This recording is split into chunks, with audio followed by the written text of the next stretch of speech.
Hello hello friends, friends. இன்னைக்கு part 3 suicide அவேர்னஸை பற்றி நம்ம தொடர்ச்சியாக பேசிட்டு வந்திருக்கிறோம். இன்னைக்கு மூணாவது காரணத்தை பற்றி நம்ம பேசுகிறோம். என்னன்னு சொன்னால் குற்ற உணர்வு. குற்ற உணர்வு நல்லதா கெட்டதா? அதாவது குற்ற உணர்வு இருக்கிறது ரொம்ப நல்லது. ஏன்னா என்ன தப்பு செய்கிறோன்றத அதை நம்மள யோசிக்க வைக்கும் அந்த குற்ற உணர்வு.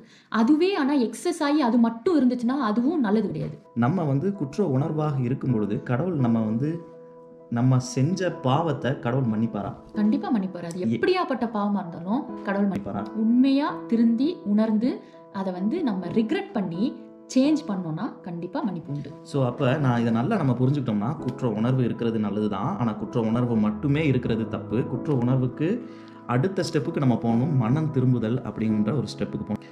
சரி, பைபிளில் யாராவது குற்றம் பண்ணி தற்கொலை பண்ணிக்கிட்டவங்க இருக்கிறாங்களா? இருக்காங்க. யூதாஸ் இஸ்காரியோத்துன்ற ஏசப்பாவை காட்டி கொடுத்த ஒரு மனிதன், அவனுக்கு எப்படின்னா ஒரு இன்னசென்ட்டான ஒரு பர்சனை நம்ம காட்டி கொடுத்துட்டோமே அப்படின்ற அந்த குற்ற உணர்வு இருந்துச்சு. ஆனால் அவன் மனம் திரும்பியிருந்தானா கண்டிப்பாக கடவுளை மன்னிச்சிருப்பாரு. ஆனால் அவன் மனம் திரும்பாமல் ஜஸ்ட் குற்ற உணர்வோடு நிறுத்திக்கிட்டாரு. கேட்டுட்ருக்கேன், உங்களுக்கும் இது பொருந்தும். நம்ம வாழ்க்கையில் ஏதாவது தப்பு பண்ணியிருக்கலாம், ஒரு குற்ற உணர்வு நம்மக்கிட்ட இருக்கலாம். அந்த குற்ற உணர்வுனால நம்மளுடைய உயிரை நம்ம முடிச்சுக்கணுன்னா கண்டிப்பாக இல்லைங்க. அதுக்காக நம்மளுடைய வாழ்க்கையை முடிக்கணுன்ற அவசியம் கிடையாது.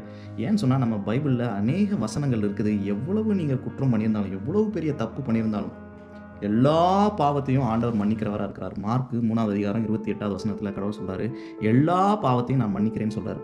சங்கீதம் 103:12வது வசனம், மேற்குக்கும் கிழக்குக்கும் எவ்வளவு தூரமோ அவ்வளவு தூரமாய் அவர் நம்மளுடைய பாவங்களை நம்மை விட்டு விலக்குகிறார். நம்ம மன்னிப்பு மட்டும்தான் கேட்கணும். கடவுள் எவ்வளோ பெரிய பாவத்தாக இருந்தாலும் மறந்துடுவார்.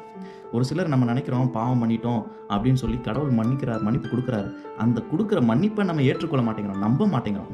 நம்பணும். நம்ம கடவுள் கொடுக்குற மன்னிப்பை நம்ம ஏற்றுக்கொள்ளணும். மன்னிப்புங்கிறது ஒரு எலக்ட்ரிக் ஷாக் கிடையாது, நம்ம ஃபீல் பண்ண மாட்டோம். குற்ற உணர்வை பற்றி இன்றைக்கி பேசணும். கடைசியான ஒரு ரீசனை நம்ம பார்த்து இந்த எபிசோட நம்ம முடிப்போம். Take care. பாய்.